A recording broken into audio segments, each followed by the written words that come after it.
Ainda que nós estejamos aqui com os consultores da Câmara, registrando todas as contribuições e observações, todas as sugestões de mudança de texto, nós queríamos pedir que fossem feitas sem a preocupação da forma. A forma nós temos lá na Câmara ótimos consultores que podem dar a melhor forma. Mas essa ideia, uma sugestão de redação com um parágrafo, 3 ou 4 frases justificando, nos basta para analisar cada sugestão dessas de todos os membros. Então, eu insisto nesse pedido aí que todos façam as suas observações. Vamos ouvir agora o Danilo Doneda, do Departamento de Proteção e Defesa do Consumidor, do Ministério da Justiça, agradecendo também sua presença aqui no Rio de Janeiro conosco. Obrigado, deputado. Boa noite. Eu vou ser extremamente breve, são 10 horas já, e o risco de ficar preso aqui, se for extenso, é real. Eu peço desculpas em nome da diretora do DPDC, Juliana Pereira da Silva, que não pôde estar aqui presente hoje, e explico por quê. O DPDC sofreu uma reestruturação na semana passada, ele vai se tornar, já se tornou, a Senacom, Secretaria Nacional do Consumidor. A doutora Juliana foi indicada como secretária nacional, a primeira secretária nacional do consumidor, e no momento da reestruturação, ela pediu desculpas, não pode estar aqui presente, vem aqui representando, mas, de toda forma, é um momento bastante interessante para a própria estrutura da defesa do consumidor no Brasil, porque é um momento no qual a sociedade da informação, seus temas mais pungentes, como o acesso à internet, entre outros, começa a ocupar um papel de destaque na própria agenda da defesa do consumidor. A estrutura da Senacom já conta com uma coordenação somente voltada aos temas de sociedade da informação. E a defesa do consumidor, que tradicionalmente se ergueu sobre outras bases, somente para dar um retrospecto, a Senacom é basicamente o órgão que coordena o SNDC, o Sistema Nacional de Defesa do Consumidor, que é formado por todos os PROCONs do Brasil, são mais de 600, MP, Delegacias do Consumidor, etc. Enfim, vários órgãos institucionais e entidades civis que, conjuntamente, exercem um mandato constitucional de defesa e proteção ao consumidor. O DPDC, tradicionalmente, participou como observador e contraparte da Secretaria de Assuntos Legislativos no processo de redação, de maturação no Marco Civil, apoia integralmente a proposta e vale a pena observar que essa proposta é bastante tempestiva, ainda mais porque vem no momento em que se discute mais do que uma reforma legislativa isolada, mas sim uma reformulação no próprio marco normativo da sociedade da informação no Brasil. Não é coincidência que foi aprovada recentemente a Lei de Acesso à Informação, não é coincidência que a LDA, entre reveses e altos e baixos, vá sendo discutida também em termos de reforma. E não é, de forma alguma, coincidência também que, no meio desse processo, discuta-se também o anteprojeto de lei que trata da proteção de dados pessoais. E aqui faço menção porque o anteprojeto de lei de proteção de dados pessoais é uma iniciativa do próprio LPDC, uma iniciativa que tem origem no direito brasileiro, no Brasil, de uma demanda da proteção ao consumidor. A proteção dos dados pessoais, da internet, também fora dele, é uma demanda que primeiro veio a bater entre as instituições brasileiras nos órgãos de defesa do consumidor.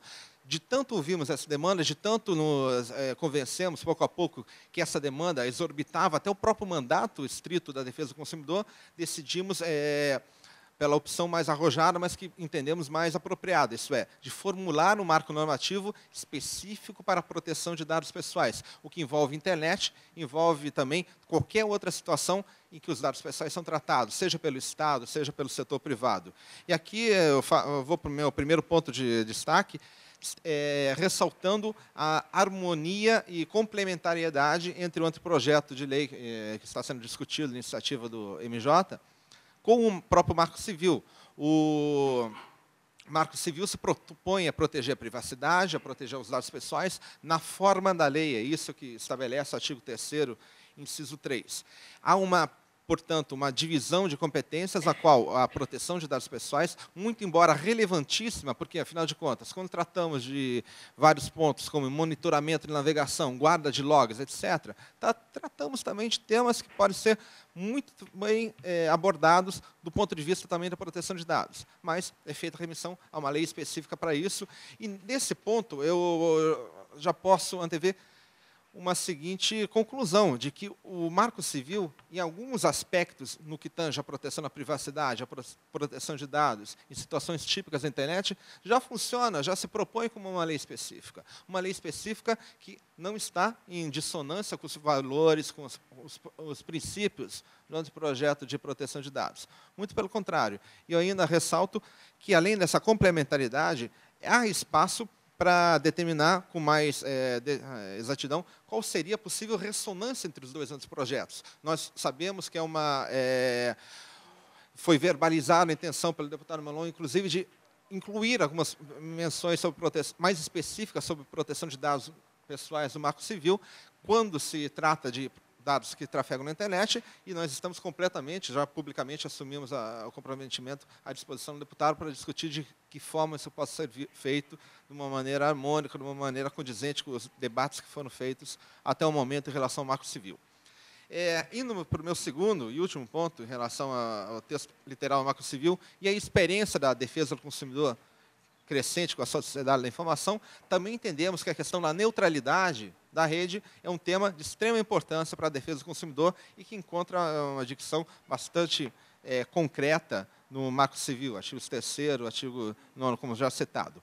É uma preocupação do DPDC a neutralidade da rede. Isso já chamou a nossa atenção em alguns momentos em que operadores de telefonia móvel forneceram alguma espécie de vantagem para determinados tipos de tráfego. Uma situação ainda incipiente, que passou quase que desapercebida por grande parte, até mesmo do mercado, talvez, mas que chamou a nossa atenção e, como chama também, uma movimentação em torno à definição de normas, digamos assim, mais tolerantes em relação à neutralidade da rede.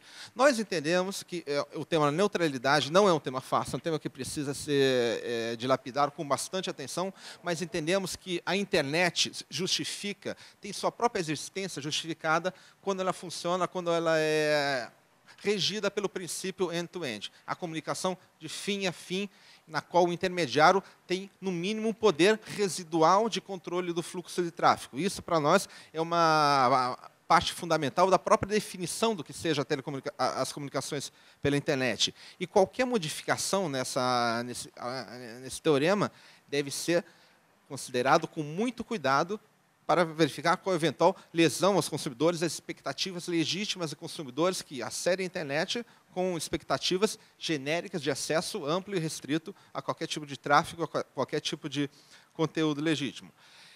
Entendemos também que, dentro do espectro da neutralidade, também se possa tratar dos temas de qualidade de serviço, da própria questão da qualidade da degeneração eventual de comunicações, que eventualmente pode se dar através de esquemas de monitoramento de tráfego, algumas iniciativas já em teste no Brasil que associam a fornecimento de publicidade comportamental através de meios técnicos de hardware instalado no próprio provedor de acesso, nos chamaram a atenção também como um tema que pode ter ressonância com temas de qualidade de serviço, da própria neutralidade da rede, além das óbvias implicações para a privacidade dos dados dos consumidores.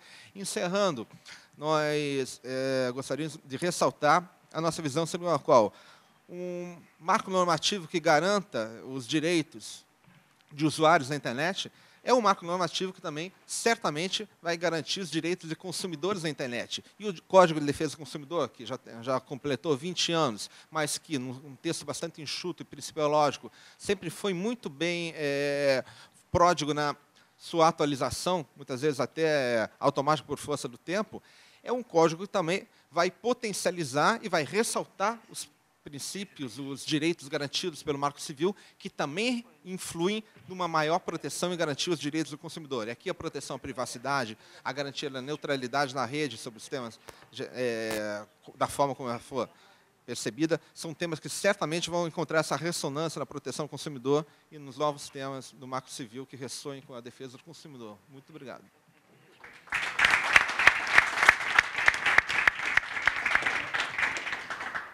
Eu quero agradecer ao Danilo também, e antes de encerrar os trabalhos, perguntar se há uma pergunta, se há uma participação. Vou pedir para que seja em 1 minuto, Eduardo, e ler aqui rapidamente uma pergunta que chegou, pedir uma pergunta direcionada ao Carlos Afonso, do Michael Howard.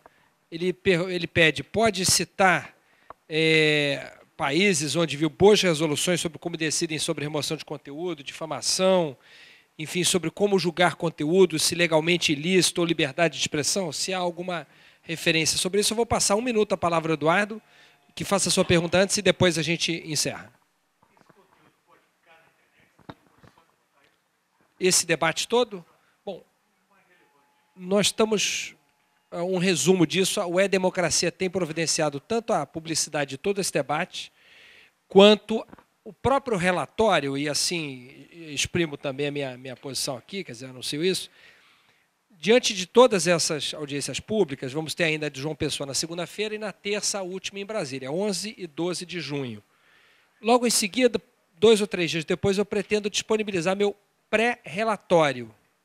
E por que eu chamo de pré-relatório? Porque a intenção é divulgá-lo antes da votação na comissão, para que haja ainda uma última oportunidade de participação daquilo que a Câmara acumulou e daquilo que eu estou vendo como importante de ser incluído no Marco Civil, antes da votação final na comissão. Então, até lá, o E-Democracia vai disponibilizar todo esse nosso acúmulo e também o conteúdo dos nossos debates. Tá bem, Eduardo? Agradeço muito a sua presença aqui, a sua participação. Carlos Afonso, para concluir.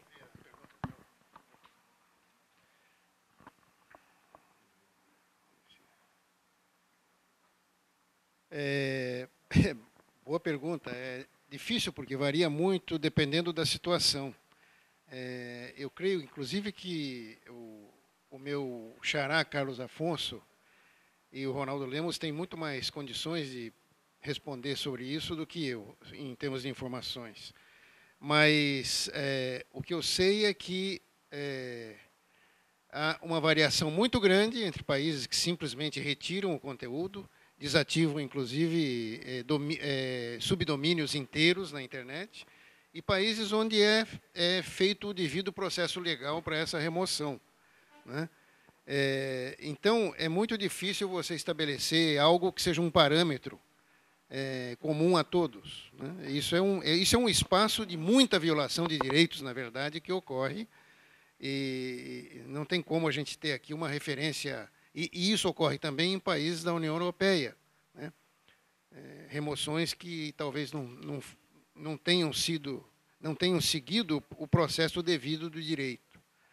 Eu não sei se vocês todos entenderam a pergunta. A pergunta é se existem países onde há boas resoluções sobre como decidem sobre a remoção de conteúdo, difamação, enfim, sobre como julgar conteúdos, se legalmente ilícito ou liberdade de expressão. E é exatamente um dos componentes do nosso Marco Civil procura estabelecer parâmetros para que nós possamos fazer isso com o devido processo legal. É tudo o que eu posso dizer, né? Obrigado.